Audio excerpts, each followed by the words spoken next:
for me, as a landscape contractor, I just want to give the homeowner a very nice looking landscape. We're not interested in just the plants surviving. We want the plants to thrive. We want them to look great. But we also have a hunch that we're overwatering in most cases. And if we don't get effective and efficient with the way that we're using the water, we're going to run out. And then I'm going to be putting cactus and rock in.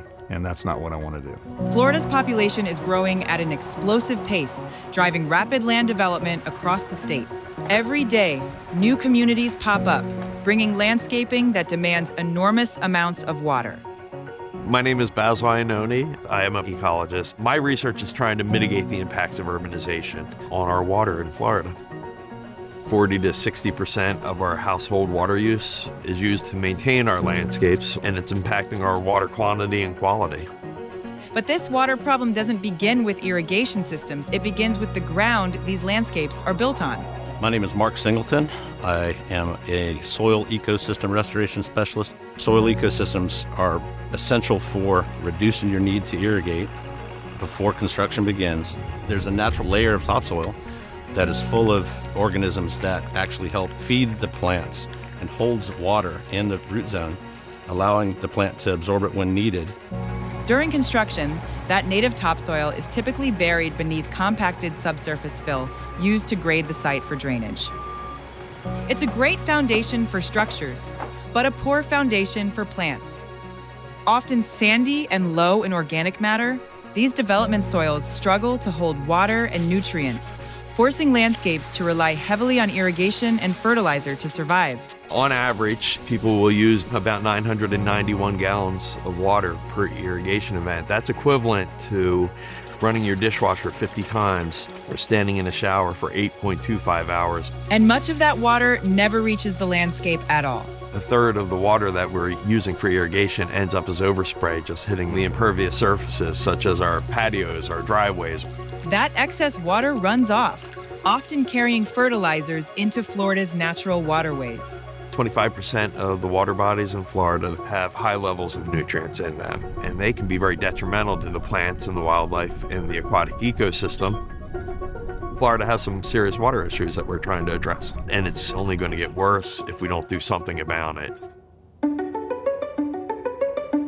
As Florida's water challenges continue to grow, landscape designer and nursery grower James Watson had an idea worth testing. We have this nursery, and basically we've taken soil from different communities that we work in, and I want to analyze how little water we can put on the plants and still make them look good.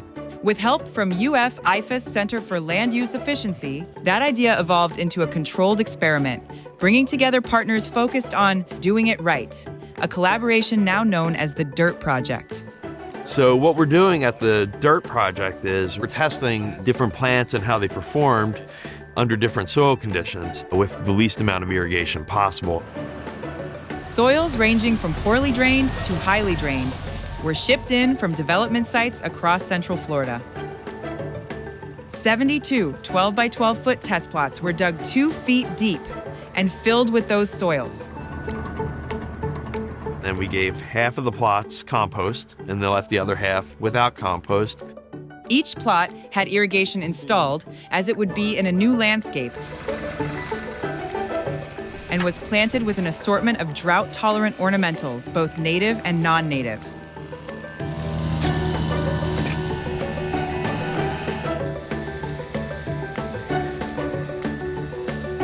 And once they are established, then we're basically going to shut the water off. We're going to be documenting how many times do we have to turn on that irrigation to keep these plants alive and looking aesthetically acceptable, not wilting. The team will be monitoring plant quality and growth, as well as quantifying how the physical, chemical, and biological soil characteristics changes over time, especially when compost is added. I do expect that data and that really structured research approach is going to show a marked difference in the overall irrigation needs across the board.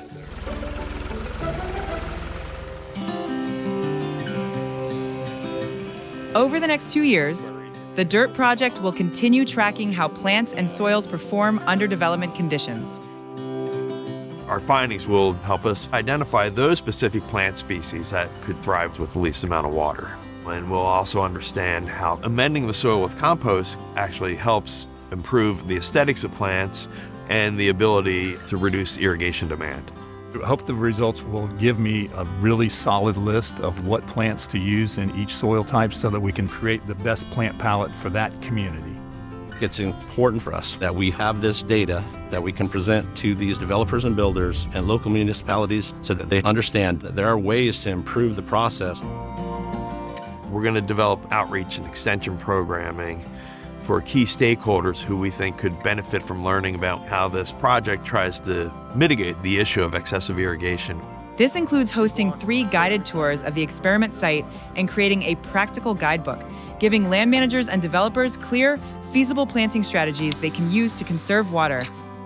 At the heart of this effort is collaboration between scientists, industry professionals, water regulators, and conservationists. We're all working together to come up with a feasible approach where we can still provide an attractive landscape that people want, but doesn't have as much harm on the environment. We don't have to be as impactful to our natural resources. We can really, truly change the dynamic of development in Florida